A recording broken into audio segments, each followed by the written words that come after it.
He Yan couldn't help but scoff and asked, "Aren't you happy, fool?" Fu Xinqing couldn't see the joy of motherhood in He Yan's eyes. Her gaze had an unusual intensity, but it lacked any trace of love. For the first time, he realized that she had never felt anything for him and never would. It was a profound moment of heartbreak for him. He was a man who had never shied away from anything in life, but now he was experiencing fear, a fear beyond words. Fu Xinqing drew closer to her and said, "Please, Yan, don't do anything reckless. Whatever issues you have, take them out on me, but don't harm the child." He Yan raised an eyebrow and flashed a mocking smile. Mrs. Chen couldn't be saved. He Yan didn't enter the room but stood quietly by the door. Fu Xinqing was concerned for her safety and didn't let go of her wrist. He whispered, "Let's go home, someone else will handle this." He Yan didn't resist, and she actually followed him back to the apartment. Fu Xinqing watched her every step of the way, and as she went to sleep that night, he dared to sit outside the bedroom door and smoke 2 cigarettes to steady himself. That night, Jiang was concerned and suggested carefully, "Why don't you bring Miss Yan's parents back?" Fu Xinqing didn't want to involve He Yan's parents in this, as he had promised not to harm her parents in any way. Her family was off limits, and he dared not cross that line. On the 4th day, the funerals for the Chen family were completed. Chen's relatives came to thank He Yan. She nodded slightly and said, "If you face any difficulties in the future, I will do my best to assist you." Mrs. Chen's niece stammered, "We really need your help again. The police informed us yesterday that the driver who hit the child has been caught. The driver's family approached us to settle the matter privately. We don't understand how these things work, and we haven't been through it. Miss Yan, could you please help us make a decision?" He Yan turned to look at Fu Xinqing, who explained, "This has already become a criminal case, so it can't be settled privately. However, if the other party willingly compensates and gains the understanding of the victim's family, the sentence could be more lenient." Chen's relatives nodded, albeit somewhat hesitantly. Fu Xinqing added, "Go back and discuss it with your family. No one else should decide for you." They thanked him and left. He Yan turned to Fu Xinqing and inquired coldly, "Who did you find to stand in for you?" Fu Xinqing met her gaze and with a bitter smile said, "He Yan, I've been involved in many dark dealings, and I can't guarantee that I won't do so again. However, I didn't set anyone up to harm Chen Hegua. Believe it or not, that's the truth. I have no reason to lie. I've taken countless lives, but I don't want her or her life." He Yan sneered at his words, and he seemed to see through her thoughts. He suddenly asked, "He Yan, do you know how you became pregnant?" "Every time I prepared for it, I poked holes in the contraceptives." Her face turned incredibly grave, but she continued to look at him icily. He then asked, "Do you despise me? Tell me, He Yan, if I hadn't been watching you, if I had let you choose, would you have chosen to keep this child, or would you have immediately gone to the hospital to get rid of it?" "Get rid of it," she responded without hesitation, her voice dripping with scorn. "Why should I bring your bastard into this world?" The word bastard darkened Fu Xinqing's eyes, but he soon adopted a cynical tone. "See, you chose to terminate the pregnancy, but you just didn't have the chance. So why should I allow Chen Hegua to give birth to that child?" Fu Xinqing's words were cold and heartless. He added, "He Yan, I'll say it again, I only want your child. Once you give birth, I'll set you free, and I won't interfere in your life. Trust me." He Yan felt a chill in her heart and could only utter a few words, "Fu Xinqing, you are truly shameless." I always have been," Fu Xinqing sneered. Fu Xinqing's fingers brushed across her pale cheek, and he spoke softly, "Ah Yan, let's get married. The child in your belly will be the sole heir of the Fu family, not some hybrid." Surprisingly, He Yan remained composed, and she gazed at him, asking, "Do you want a simple certificate, or do you want a grand wedding? What do you prefer?" He inquired, smiling. "Tell me, and I'll give it to you." "A grand wedding, the bigger, the better," she replied calmly. "All right," he agreed. "How about inviting your parents? If they knew you were still alive, I'd be dead already." He Yan interjected sharply, her excitement almost unbearable. She quickly regained her composure. "My parents believe that their daughter died in Gaul with Liang Yuanzi. Fu Xinqing, have you forgotten? I have nothing to do with them anymore, so don't disrupt their peace." Fu Xinqing pulled her into his arms and whispered, "Whatever you want, just don't harm the child." He placed his hand over her flat abdomen, adding, "Yan, this child is the only shred of humanity I have left. Please don't destroy it." He Yan's body tensed, and she reluctantly agreed, "All right." Fu Xinqing had put an end to his constant surveillance of He Yan, granting her and Tian the freedom to go shopping without the constant scrutiny. While discreet bodyguards were present, they maintained their distance and didn't intrude. He Yan took a dress and showed it to Tian Tian, asking, "What do you think of this one?" Tian Tian couldn't fathom how He Yan remained so composed in this situation. She glanced at it casually and responded, "You have a great figure, and you'd look good in any dress." Afterward, He Yan took the dress and headed to the fitting room. But instead of changing immediately, she discreetly reached for her phone inside her bag. This particular phone had once belonged to Chen Hegua and had now gained unexpected significance for He Yan. She powered on the phone and noticed a WeChat message from Su Qinhua, which read, "The task has been successfully completed, and everything has been returned to its place." He Yan felt a wave of relief and replied, "Thank you. Please delete all chat records and refrain from contacting me again." Su Qinhua was evidently online, and he promptly responded, inquiring, "Is there anything else you need?" He Yan reiterated, "Delete the records, don't reply, and do not attempt to contact me in any way. Remember this." She thought for a moment and added, "I'll reach out if I have further tasks." After a brief pause, Su Qinhua simply responded with an "okay." He Yan powered off the phone and noticed a bodyguard waiting by the store entrance. She discreetly called Tian Tian over, whispered the Chen family's address, and made sure Tian Tian remembered it clearly. Then she instructing her to handle it with caution and to ensure that no one saw its contents. She emphasized, "Keep it safe for me." Tian Tian, though a bit anxious, nodded and assured her, "Don't worry, I'm good at keeping things hidden." He Yan had a peculiar expression when she added, "If Fu Xinqing asks you for this item, don't argue with him, just give it to him." Tian Tian couldn't fully grasp He Yan's intent, and He Yan chose not to elaborate, simply saying, "Just do as I say." Upon returning home, He Yan found Fu Xinqing waiting for her in the upstairs living room. Seeing her safe return, he felt relieved and asked in a relaxed tone, "How did it go? What did you buy?" She left her shopping bags by his side and replied, "See for yourself." He wasn't particularly interested in her purchases but was seeking an opportunity to engage in a conversation. He Yan proceeded to the bathroom for a bath. When she emerged, wrapped in her bathrobe, she saw Fu Xinqing sitting on the sofa with a wedding planning book in hand. She approached him and asked quietly, "What are you looking at?" Fu Xinqing pulled her closer and asked, "What kind of wedding do you prefer?" Noticing the wedding planning book from a wedding company in his hand, He Yan realized he was quite serious about it. He looked through the options and asked, "I think these are good. Which one do you like?" He Yan, sensing his earnestness, decided to be sincere and responded, "You can choose, but I'd prefer an indoor wedding. I'm not a fan of outdoor weddings." Fu Xinqing nodded thoughtfully and turned to an indoor wedding simulation picture, asking, "How about this one?" He Yan didn't immediately reply. Instead, she cast a sly glance at him and asked with a smile, "Did your grandfather accept your commitment to me?" Fu Xinqing grinned, gently rubbing her waist as he replied solemnly, "The more serious the Fu family takes it, the happier you'll be. Don't worry, as long as I don't anger him, he'll attend the wedding. Not only him, but also Fu Sui. I'll invite all his relatives and friends." This was in line with He Yan's expectations. He believed she was marrying him to spite Fu, but he remained unaware of her deeper intentions. The challenge now was to convince everyone of his genuine commitment to this unconventional path. He Yan remained silent. Fu Xinqing playfully wrapped her hair in a towel, asking if it was to her liking. She didn't respond, but she didn't find fault with it either. The room was bathed in the warm glow of a floor lamp, which highlighted her hair's metallic luster. Fu Xinqing inched closer, but He Yan pushed him away, a look of disdain in her eyes. It was at that moment that Fu Xinqing seemed to realize that the warmth and intimacy he had imagined were mere products of his own fantasies. He left without a word and didn't return that night. He Yan was acutely aware of Fu Xinqing's anger, and though her rationality urged her to maintain a conciliatory stance, her emotions ran wild. She felt an intense hatred, more profound than any she had experienced before, and she couldn't even pretend to play along anymore. The following day at the company, Fu Sui sought out Fu Xinqing. He stormed over to his desk, his voice raised in frustration, "Shenji Jie, are you out of your mind? How could you marry that woman?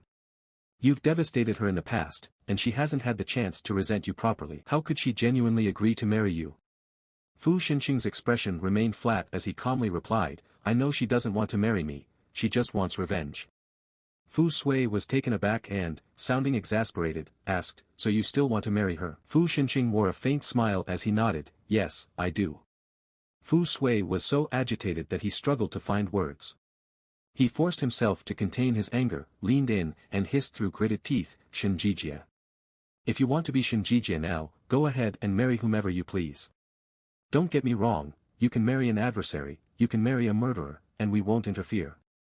But you're not Shinjijia, you're the president of Fu, you're my older brother, Fu Xinqing. So, I implore you, don't tarnish my elder brother's reputation. Don't let anyone mention Fu Xinqing as a punchline. Don't let them mock you as a fool played around by women. His words were harsh, but Fu Xinqing remained unfazed. He gazed at his brother with indifference and stated, I'm not living for your brother. As for his reputation, who cares about the reputation of a dead man? Fu Sui then lashed out, so you're marrying someone who's beneath you? You made her accompany Zhang Shou. How many people saw that? How many of our brothers heard that? Shinjijia, you first treated her as a mere plaything, and now you treat her as a treasure. Everyone will know about it. What do you want people to say? Why did you? He suddenly fell silent, feeling a chilling gaze from Fu Xinqing that hinted at a dangerous intent. Fu Xinqing released a slow breath, raised his eyes to meet Fu Sui's, and said calmly, I was once a street thug. Say what you want, but she's enough for me. I've always climbed higher with her by my side. I won't bother listening to what others say behind my back. For those who dare to speak out, I'll make sure they regret it. Though his tone remained calm, it carried a hint of menace. Fu Sui shuddered and found himself speechless, looking at the face so much like his elder brother's. After a while, he gathered the courage to ask, Big brother, have you truly made up your mind? Fu Xinqing affirmed, yes, I've made my decision. Fu Sui then inquired, knowing that she wants your life, you still want to put the weapon in her hands? Fu Xinqing answered without hesitation, yes. Fu Sui couldn't help but smile and, as he walked away, muttered, then I have nothing more to say. Regardless of how you've treated me, I've always considered you my big brother, and I've done my best. As Fu Sui exited, he crossed paths with Ah Jiang. After a brief silence, Fu Sui spoke, Ah Jiang, protect your master. Don't allow that woman to take his life. Ah Jiang was moved by his words. He then entered Fu Xinqing's office and reported, Mr. Fu, Tian went to the Chen's residence in the middle of the night yesterday. Fu Xinqing inquired calmly, how long did she stay there? Ah Jiang replied, I couldn't enter the residence, and I didn't see any lights on in the Chen household. However, I noticed lights flickering in the corridor for an extended period. This morning, I investigated and observed numerous items piled up with signs of being disturbed. Fu Xinqing knew exactly what was happening and proceeded to ask, did she encounter anyone else afterward? No, Ah Jiang responded. She returned home directly and resumed her work as usual today. I suspect she was searching for something amidst the scattered items. Perhaps Mrs. Chen concealed photocopies of documents there. Gritting his teeth, Ah Jiang offered a final warning, it's one thing to deal with Miss Yan, but Tian is a different matter. And remember, there's a powerful figure supporting her from the shadows. Mr. Fu, be vigilant. It's going to be a long night. Fu Xinqing's thin lips tightened, and after a moment of contemplation, he issued an order, go find Tian. They drove straight to Tian's workplace. Fu Xinqing and Tian sat across from each other. Fu Xinqing initiated the conversation, saying, Tian, you should know why I'm here. Tian remained composed and replied, I'm not sure what you're here for. A small smirk played on Fu Xinqing's lips as he continued, I'm going to marry Yan. Didn't she inform you? Tian, who was already aware of this, stiffly nodded and congratulated him with a reserved tone, congratulations. Thank you, Fu Xinqing responded, his eyes fixed on her. He then dropped a bombshell, did she mention that she's pregnant, and we're expecting a child? Tian was momentarily stupefied, she hadn't known that Yan was pregnant. Fu Xinqing chuckled and, in a calm tone, stated, Tian, I don't want to harm you. Not because you're a Tian family member, but because you're Yan's best friend. She's quite strong-willed, and if I were to harm you, she'd despise me. I don't want her to hate me. Tian was perplexed but remained firm. She replied coldly, I don't know what you're talking about. Give it to me, Fu Xinqing said, his smile fading as he held out his hand. You should know that I'm capable of doing anything. Don't make me resort to that. Tian pretended ignorance and inquired, what do you want from me? Fu Xinqing sneered, what you retrieved from the Chen family's corridor debris. Tian couldn't hide her anger and, after a moment of silence, reluctantly slid a thick file bag across the table. Fu Xinqing glanced at Tian and queried, aren't you curious? Why didn't you open it? Tian maintained a cold demeanor and responded, Yan instructed me not to look inside. What else did she say? Fu Xinqing stared at her, raised the file bag, and inquired, did she tell you what to do with this? Tian shook her head and explained, she just told me to hold on to it for her, and she'd retrieve it later. Fu Xinqing gave her a faint smile and reassured her, I'll take these items, then, I'll return it to you in a couple of days. Don't mention my visit to Yan, it's in everyone's best interest. Trust me. Tian, with newfound determination, warned him, Fu Xinqing, Yan must not be harmed. Otherwise, I won't let you off. Fu Xinqing laughed once more, his eyes revealing a hint of kindness. He replied, she's the mother of my child and will soon be my wife. I won't hurt her again. He paused and added, thanks for caring about her. Waiting outside, Jiang opened the car door for Fu Xinqing, then asked, are these documents really photocopies of the Biling archives? Fu Xinqing opened the file bag, checked its contents, and replied calmly, yes, that's what they are. Jiang felt a sense of relief. We finally found them. However, Fu Xinqing remained expressionless and instructed, remove the documents related to me, make duplicates, then place them back in the file and return it to Tian. Jiang didn't understand but didn't dare to question it. He simply nodded. As they entered the apartment, Jiang informed the staff, Mr. Fu is back. Prepare more dishes. Inside, Fu Xinqing entered the apartment, but he paused for a moment. He spotted Yan standing there. She noticed him and quickly explained, I was going to the kitchen to get some water. As she passed by him, Fu Xinqing reached out and grabbed her arm, a mischievous smile on his lips. He asked, what would you like to drink? I'll get it for you. Yan glanced at him, maintaining her calm demeanor, and responded, I'd like some fresh orange juice. After washing his hands, he retrieved an orange from the refrigerator and prepared fresh orange juice for Yan. She sat in the dining room, taking slow sips of her juice as she casually asked, why are you back at this hour today? He couldn't reveal the truth about Tian, so he simply chuckled and answered, I had a meeting outside and came back to have a meal with you. Yan remained skeptical but sat there, sipping her orange juice and silently reviewing her actions to ensure she hadn't left any evidence. In truth, her reason for leaving the apartment was to secretly search Fu Xinqing's study for the disc that Xiao Wu had mentioned. Fu Xinqing smiled, inquired about her health, and suggested they schedule a checkup as advised by Dr. Wan. Yan, knowing that it was time for her first pregnancy test, agreed, all right. The following morning, Yan and Fu Xinqing visited a gynecologist for her checkup. Yan wasn't particularly thrilled about it. However, her demeanor changed when she saw their baby's image on the screen. Standing beside the bed, Fu Xinqing asked the doctor nervously, is that it? Is the baby that big? Does it have a heartbeat? The doctor, with a warm smile, replied, the little one is developing perfectly. Fu Xinqing's eyes lit up, and he continued to scrutinize the screen. His lips curled into a smile, and he enthusiastically said, Yan, look at how fast our baby's heartbeat is. He gestured for Yan to hold her hand out, but when he touched her fingertip, he was taken aback. Her hands were as cold as ice, as if they'd been immersed in icy water for an extended period, and there was an unsettling chill that emanated from them. Fu Xinqing gently uttered, Yan, look at our child. Yan had to open her eyes and glance at the screen, her voice filled with forced enthusiasm, yes, I see, very good. After leaving the hospital, they were both silent. Fu Xinqing extended his hand to hold Yan's hand, but he hesitated, and his hand withdrew mid-air before he resumed walking alongside her. They went to a nearby cafe to eat, where Yan maintained her silence. Fu Xinqing, however, tried to break the ice, asking, is there any specific type of flower you'd like in the bouquet? Yan tossed her spoon aside and retorted coldly, Fu Xinqing, do you find this topic interesting?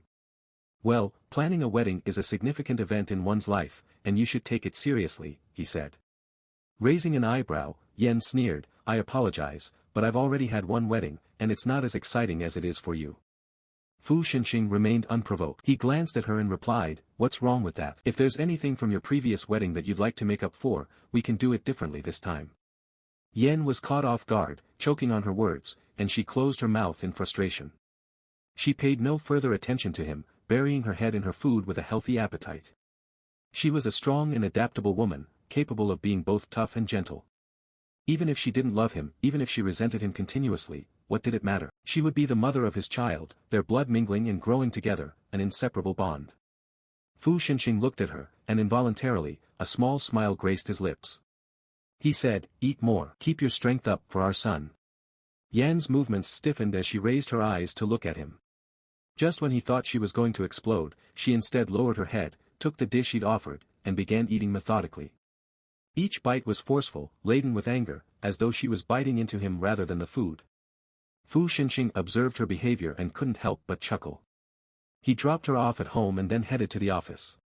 Once Yan left the apartment, he received a call from Master Fu, who informed him, Mr. Fu has left, and Jiang didn't accompany him. He should be at the apartment. The situation is making it quite challenging for us to get close to that woman. If we forcibly enter the apartment, it might raise suspicion. The apartment has tight security, and it's evident that Mr. Fu is on guard. Master Fu's face soured, and he inquired, does she ever leave the apartment by herself? The caller responded, based on the observations of the past few days, it appears she rarely leaves the apartment.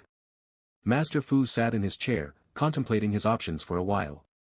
He finally instructed, let's go straight to the apartment and take the necessary measures to eliminate this threat. The assassin had his code of ethics and kindly reminded him, although my approach is more straightforward, you mustn't underestimate Mr. Fu. It could have negative repercussions on your relationship. Master Fu sneered. Even if he had to partner with that scoundrel, he'd prefer that over watching him bring disgrace to the Fu family. With that, he hung up, and ordered his car to be prepared. Coincidentally, Fu Sui had just returned and, seeing his grandfather heading out, was puzzled.